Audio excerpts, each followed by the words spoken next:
Start your day off with the great taste of Blackout Coffee. It's a terrific American business, family-owned, premium coffee, fresh roasted, and shipped out within 48 hours of roasting. Get that, 48 hours of roasting, and it's on your doorstep. Go to blackoutcoffee.com, promo code PDB for 20% off your first-time purchase.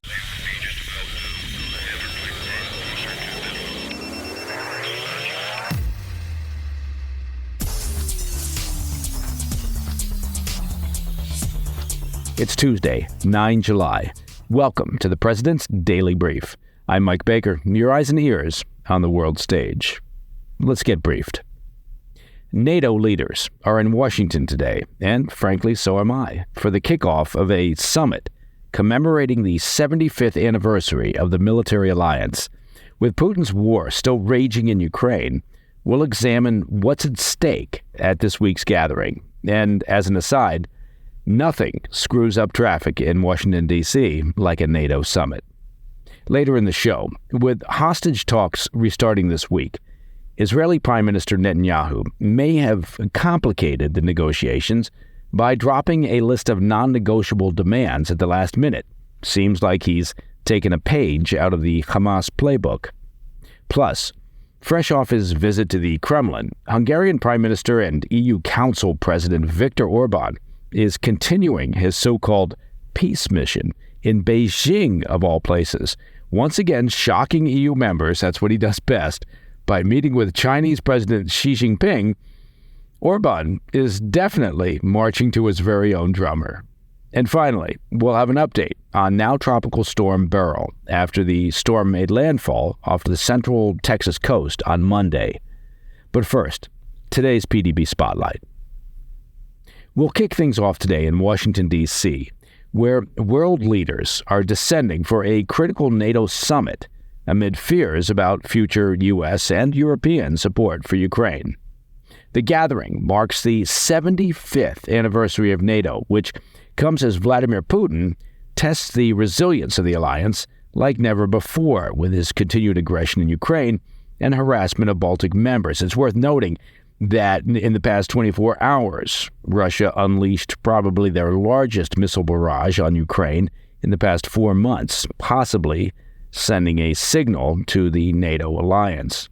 With security concerns in Europe at an all-time high, much of the focus of the summit will be on how to protect the geopolitical interests of the alliance from possible shifting political winds in Europe and the U.S.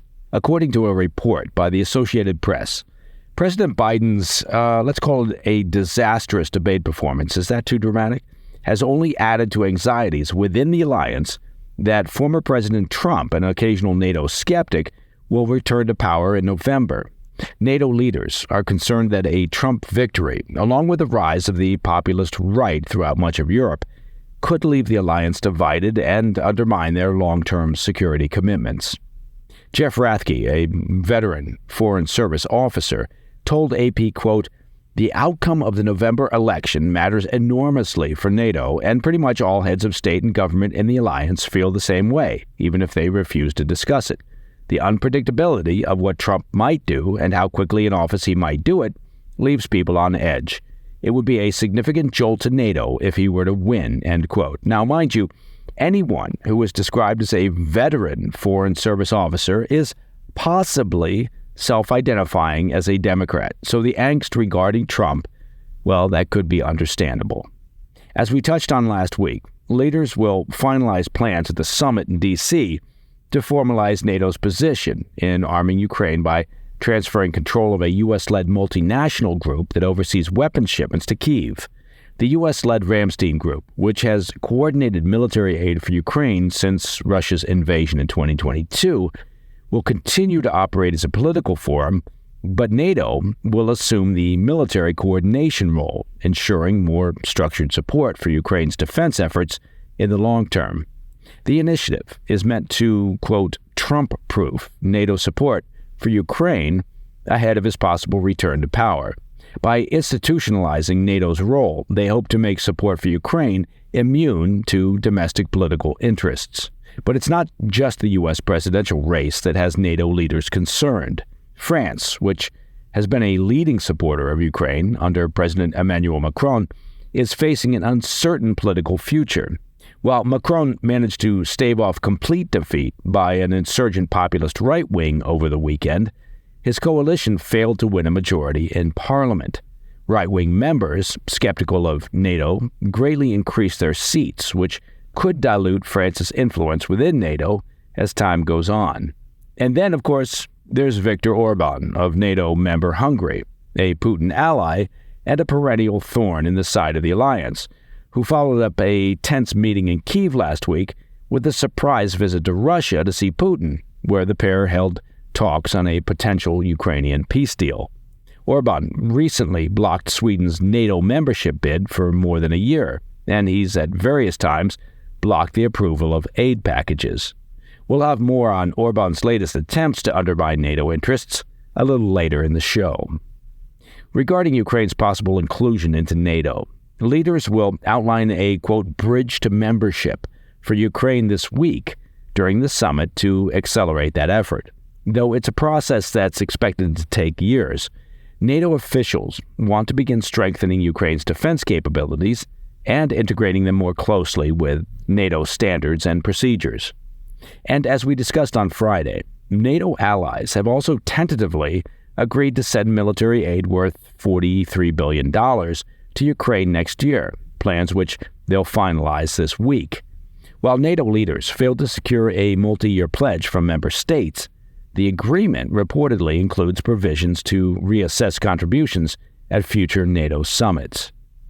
Despite the efforts at this week's summit, NATO officials have acknowledged that the U.S. remains the dominant power within the alliance, and any future change in U.S. support, well, that would have a major impact on Europe's collective security.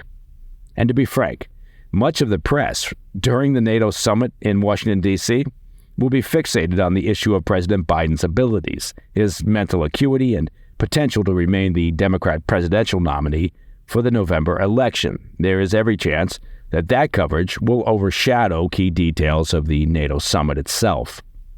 Coming up next, Israeli Prime Minister Netanyahu issues a list of demands ahead of renewed hostage negotiations, and EU members are once again stunned. We're stunned again as rogue Hungarian President Viktor Orban unexpectedly turns up in Beijing. It's like, where's Waldo? Which despotic or authoritarian regime will Orban visit next? We'll have those stories when we come back. Welcome back to the PDB. Shifting our focus to Israel, Prime Minister Netanyahu is facing accusations that he's attempting to sabotage renewed ceasefire negotiations just as hopes for a breakthrough were rekindled. As we discussed on Monday's show, reports indicate that Hamas has abandoned their demand that Israel commit upfront to a complete end to the war. And that's opening up a potential path to a truce that could free the remaining hostages in Gaza. Hamas has instead indicated they are content with written guarantees from mediators that Israel will continue to negotiate a permanent ceasefire deal once the first phase goes into effect.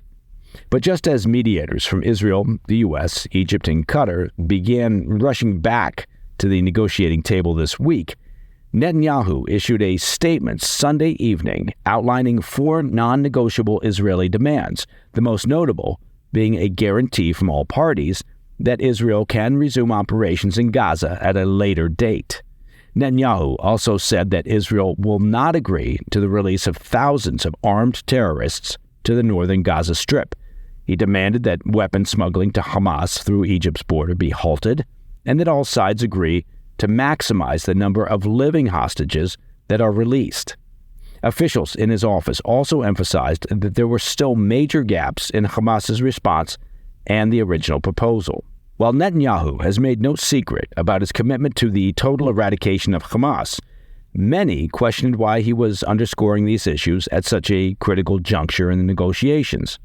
U.S. and Israeli security officials and mediators were reportedly incensed by the statement, with some accusing Netanyahu of actively trying to sabotage a ceasefire deal. An anonymous Israeli security official told the Times of Israel, quote, "Netanyahu pretends that he wants a deal, but is working to torpedo it. He's dragging out the process, trying to stretch time until his speech in Congress." Another anonymous Israeli official said there was, quote, no enthusiasm or drive by Netanyahu to secure a deal, and questioned why he would emphasize the gaps between Israel and Hamas at such a delicate time. An unnamed senior official, they're all unnamed or anonymous, aren't they, from one of the countries involved in the negotiations, also expressed dismay, saying Netanyahu's statement focused on the most sensitive aspect of the ongoing negotiations, something they've worked hard in the past few weeks to overcome. The anonymous official told the Times of Israel, quote, statements like the one made by the Prime Minister severely harm efforts. One cannot help but conclude that they are being made for purely political purposes, end quote. Now, hyperbole aside, let's look at this pragmatically. Netanyahu is essentially noting in his demands that Israel be allowed to resume operations against Hamas in the future, which doesn't, frankly, seem unreasonable, given that Hamas is not being asked to give up their stated objective of destroying Israel. No one is demanding that Hamas abandon their goal of genocide. Netanyahu is also balking at releasing thousands of Hamas fighters. Again, not something that seems unreasonable, given that the Hamas fighters' stated objective is the destruction of Israel. He's also asking that arms smuggling to Hamas be stopped between Egypt and Gaza. Yeah, that seems totally outrageous. And finally, he wants to prioritize the release of living hostages. Okay, maybe it's just me, but perhaps the drama and hyperbole around his list of demands is being driven by pro-Hamas supporters or persons who have an agenda separate and distinct from the survival of Israel as a free and independent nation. All right, turning our attention to Beijing, where Hungarian Prime Minister Viktor Orban once again shocked his EU colleagues by meeting with Chinese leader Xi Jinping on Monday. Seriously, the guy just suddenly appeared in China. No warnings. Hey, here I am. How you doing? Orban's visit to Beijing marked the third leg of his self-described, quote, peace mission, and follows recent meetings with Presidents Putin in Moscow and Zelensky in Kyiv. The Prime Minister's recent travels have sparked controversy as he's essentially gone walkabout, engaging in diplomatic efforts without the input of other EU states. He's just out there wandering around doing his Orban thing. It comes shortly after he assumed the role of presidency of the Council of the European Union, a rotating position that he'll hold for 6 months. And have I mentioned already that Russia, this month in July, the month of July, Russia is the head of the United Nations Security Council. Yes, we live in interesting times. The Hungarian leader, who has often been at odds with the West over his support for Russian President Putin, labeled his arrival in China as, quote, Peace Mission 3.0 on X, formerly known as Twitter. As we discussed earlier, his trip coincides with the crucial NATO summit in Washington, where President Biden is meeting with the group's leaders, including Hungary, to reinforce their support for Ukraine. While in Beijing, Orban and Xi reportedly discussed the need for the international community to facilitate direct dialogue between Ukraine and Russia, according to Chinese state broadcaster CCTV. Xi reiterated Beijing's call for a ceasefire via a 6-point peace plan, a stance criticized in the West as potentially aiding Russia's territorial gains. Orban echoed Xi's sentiment, suggesting China's pivotal role in peace efforts. While Orban has claimed the mantle of peacemaker for himself, Ukrainian President Zelensky, well, he's not quite as enthusiastic. On Monday, the leader declared that Orban is not a suitable mediator in the Ukraine-Russia war, adding that only major powers possessing substantial economic and military capabilities, such as China, the U.S., or the entire EU, can mediate the conflict. Zelensky's statement was endorsed by German Vice Chancellor Robert Habeck and other EU leaders, clarifying that Orban does not represent the entire bloc and that Hungary's policies often diverge from core EU thinking. Orban is scheduled to arrive in Washington today to join other NATO leaders after his jaunt in Beijing. All right, coming up, an update on now-tropical storm Beryl, which was downgraded after making landfall in Texas on Monday. We'll take a look at the damage that the deadly storm caused in today's Back of the Brief. I'll be right back. In today's Back of the Brief, It looks like Texas dodged the worst of Hurricane Beryl. Beryl was downgraded to a tropical storm when it made landfall on the central Texas coast on Monday morning. Now, still, the damage was significant. The storm brought a life-threatening storm surge, deadly widespread damage, and power outages affecting over 2.7 million residents. Beryl, which wreaked havoc in the Caribbean before reaching the U.S., has had a particularly devastating effect on the Houston metro area.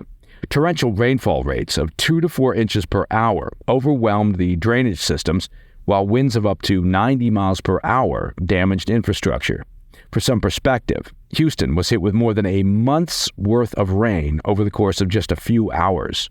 Transportation has been severely impacted, with Houston Metro suspending all bus and rail services and Bush Intercontinental Airport reporting over 1,000 flight cancellations. As the tropical storm churned further into the Lone Star State, it left a trail of destruction in Harris County, where falling trees claimed the lives of 2 people.